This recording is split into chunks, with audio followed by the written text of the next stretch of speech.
তাহলে যেই সূরাটা নিয়ে আমরা বসেছি সূরাটার নাম সূরাতুল জুমআহ। বিশ্বনবী বলেন এটা শ্রেষ্ঠ দিন, সাইয়্যিদুল আইয়াম ফিল উসবু', সপ্তাহের যে 7টা দিন আছে এই 7টা দিনের মধ্যে শ্রেষ্ঠ দিন। সুবহানাল্লাহ পড়েন।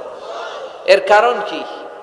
এতগুলো দিন থাকতে জুমার দিনের এত ফজিলত কেন? কারণ এই দিনে আল্লাহ তাআলা ফিহি খালাকাল্লাহু সাইয়্যিদানা আদম আলাইহিস সালাম, এই দিনে আল্লাহ তাআলা আদম আলাইহিস সালামকে তৈরি করেছেন।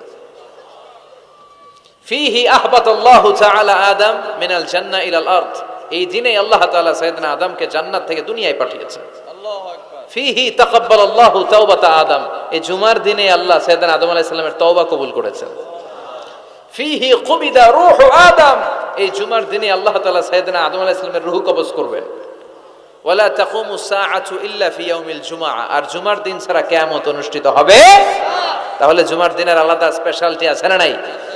আবার বিশ্বনবী জুমার দিনকে লক্ষ্য করে বললেন, আল জুমআতু ইলাল জুমআহ কাফফারাতুন লিমা বাইনাহুমা, এক জুমা থেকে আরেক জুমার মাঝখানে যে 7টা দিন আছে, জুমার কারণে 7 দিনে যে গুনাহগুলো হয় গুনাহগুলো জড়িয়ে দেয় কে?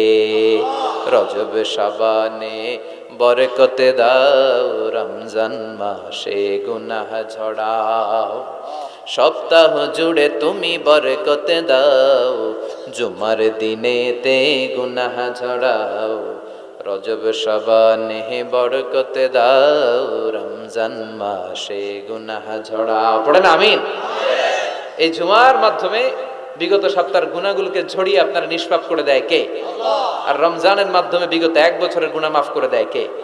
এজন্য বিশ্বনবী রমাদান আল মুবারাক আসার 2 মাস আগ থেকেই নিজেকে প্রিপেয়ার করতেন, প্রস্তুত করতেন।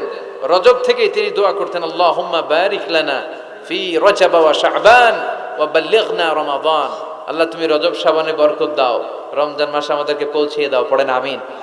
এখন যে মাসটা আমরা কাটাচ্ছি কি মাস? এই মাস থেকে বিশ্বনবী নিজেকে প্রিপেয়ার করতেন। আর শাবান মাসে বিশ্বনবী সবচাইতে বেশি নফল রোজা রাখতেন।